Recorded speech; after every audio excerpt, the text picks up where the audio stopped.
Hello दोस्तों, हमारे YouTube channel में आपका स्वागत है। शिक्षा विभाग से जुड़ी हुई कोई भी जानकारी होती है तो हम आप तक सबसे पहले पहुंचाने का प्रयास करते हैं। जैसा कि बहुत सारे अभ्यर्थियों के कमेंट आ रहे हैं कि कोई हमें नियमितीकरण नहीं किया जा रहा है या कोई भी हमने 100% की मांग नहीं की है। अतिथि शिक्षकों के तरह तरह के कमेंट आ रहे हैं।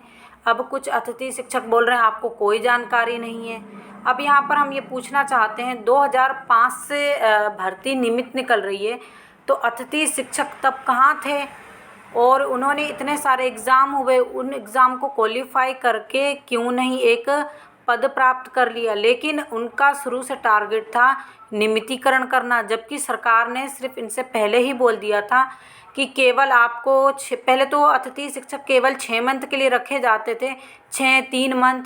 जैसे बहुत सारी मतलब महिला टीचर होती हैं, उनको कहीं जाना पड़ता है या फिर बच्चे वगैरह हो गए तो उसके लिए रखे जाते थे। बाद में ये प्रचलन में आया 6 महीने के लिए, उसके बाद में अब 1 वर्ष के लिए यानी 10 महीने के लिए प्रचलन में आया है।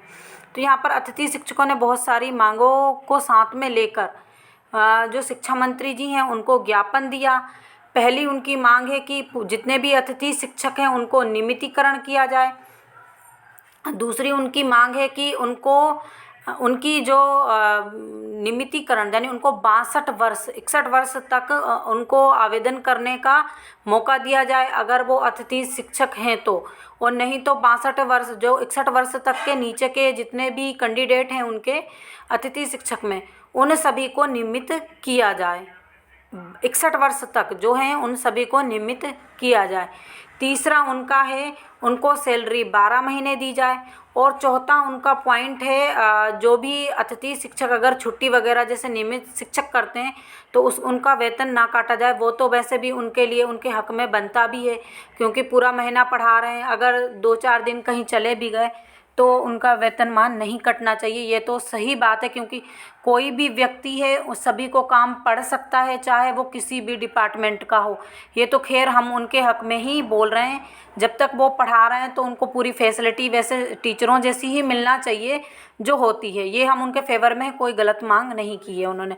बाकी उन्होंने 62 वर्ष रखा है। और सबसे महत्वपूर्ण जो मुद्दा उन्होंने रखा है कि जब तक किसी भी पद पर, जैसे मान लीजिए किसी भी स्कूल में, जैसे कि आप समझ लीजिए भोपाल में कोई भी स्कूल ऐसा है जहाँ पर अतिथि शिक्षक काम कर रहा है, तो उस पद को खाली जब भर्ती निकले जो सीधी भर्ती निकले ना, उसमें उस पद को खाली नहीं दर्शाया जाएगा कि वहाँ पर भी 3 पद हैं। तो वहाँ पर सरकार को क्या दर्शाना है कि वो ऑलरेडी वो पद फिल किए जा चुके हैं। तो यहाँ पर ये अतिथि शिक्षकों की मांग है, यानी उस पद को खाली नहीं दिखाया जाए। अगर गलती से मान लीजिए खाली दिखा भी दिया गया और टीचर आ भी गए वहाँ पर, या तो उस टीचर का कहीं और ट्रांसफ़र कर दिया जाए या तो फिर अतिथि शिक्षक को कोई अन्य स्कूल में ट्रांसफ़र कर दिया जाए। यहाँ पर इन्हीं सब मांगों के साथ, यानी कि जो इन मांगे हैं, इन मांगों के साथ अतिथि शिक्षकों ने आज जो हमारे शिक्षा मंत्री जी हैं, जो डिप्टी सीएम है, उन सभी को ज्ञापन दिया है। और यहाँ पर आप देख भी सकते हैं, यहाँ पर उन्होंने बड़ा स्तरीय आंदोलन किया है और ये आप देखिए ये ज्ञापन भी दे रहे हैं।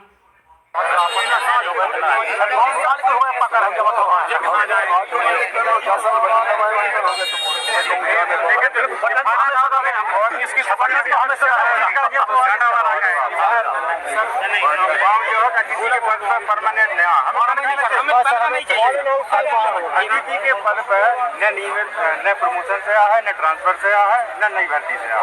बिल्कुल ट्रांसफर नहीं होगा, बिल्कुल नहीं चाहिए। जीवन में जितने पूरे स्कूल में आप भेज चाहो, मतलब एक मिनट रुको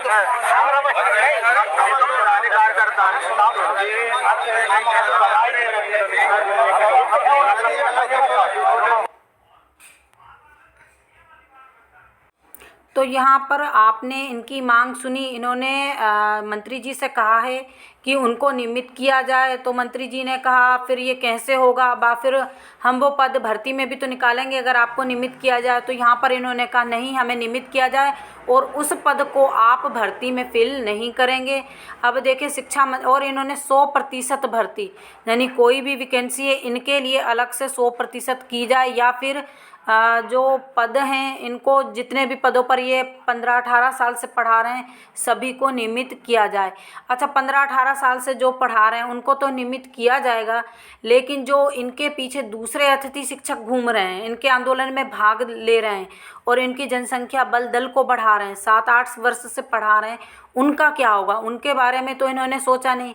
केवल 17-18 और 15-16 10 वर्ष वालों को इन्होंने नियमितीकरण की मांग की है। तो यहाँ पर ये इनका स्वार्थ भी आप देख सकते हैं कि इन्होंने सभी अतिथि शिक्षकों के हक में आवाज़ नहीं उठाई है, जबकि अगर ये इनको आवाज़ उठानी थी तो सभी अतिथि शिक्षकों के हक में आवाज़ उठाते। अब यहाँ पर इनको आयु सीमा में भी छूट दी जाती है, तब भी ये संतुष्ट नहीं है। इनका मानना है कि इनको नियमित किया जाए। तो आने वाले समय में सरकार इनको नियमित करेगी, क्योंकि सरकार इनके बारे में काफ़ी सोच रही है और ये काफ़ी बड़े स्तर पर आंदोलन करते हैं, तो सरकार को इनके आगे झुकना पड़ेगा। तो इसी प्रकार की जानकारी के लिए हमारे साथ बने रहिए। जो लोग हमारे चैनल पर पहली बार विजिट कर रहे हैं प्लीज़ चैनल को भी सब्सक्राइब कर लीजिए, वीडियो को अधिक से अधिक लाइक कीजिए, शेयर कीजिए। वर्ग 1 के अभ्यर्थियों को जितने भी कमेंट आ रहे हैं प्लीज़ आप समृद्धि एकेडमी भोपाल पे जुड़ जाइए। हम वहाँ पर वीडियो डाल चुके हैं और वहाँ पर पूरे वर्ग 1 के वीडियो डालेंगे। यहाँ पर वीडियो डालने में बहुत दिक्कत हो रही है। Thank you.